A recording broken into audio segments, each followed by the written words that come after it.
انشاءالله خیره موږ خو دا دی راورسېدلو توبې له توبې اسکزۍ له داسې دی د جعفر زوی دی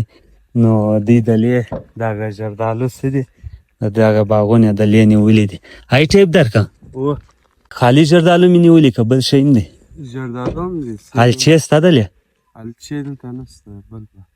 هلته سته اوه ښه زما بیا الچې خوښې دي ده ته هم الچې سته دی هلته بل باغ کې دي څنګه دی دلې موسم څنګه دی خوند کوي اوه ښه یخ موسم دی ښه وریځ د نن څه ده دلې پرون د څه وریځ ده ښه دی د باران هم وکړي او عجبه ځای دی دا ګوره اوس هغه داسې یو منټ هاخوا داسې ولاړ شي غرونه دي دې خوا داسې راوخځېږه ګرد هوار وطن دی دا ګوره خاورې دي ګرده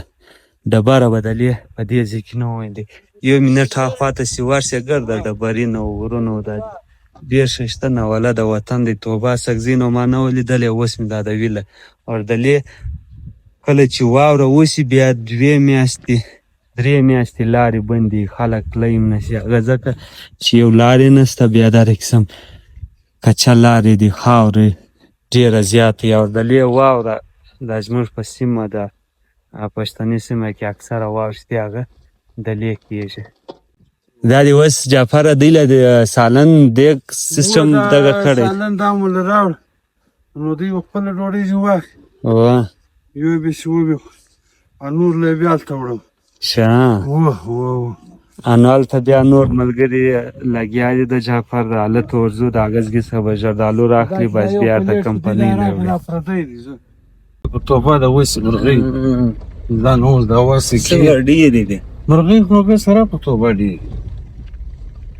دا د اوسې علامه یې وایي اوس وسه دا د اوسې علامات نور قسم د سیبو باغونه ده دلته ګاجه او تور کلو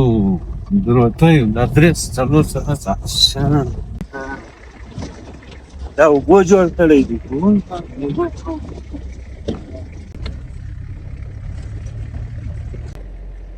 یعنې په هر کار کې ایمانداري ایمانداري چې دی ایمانداري د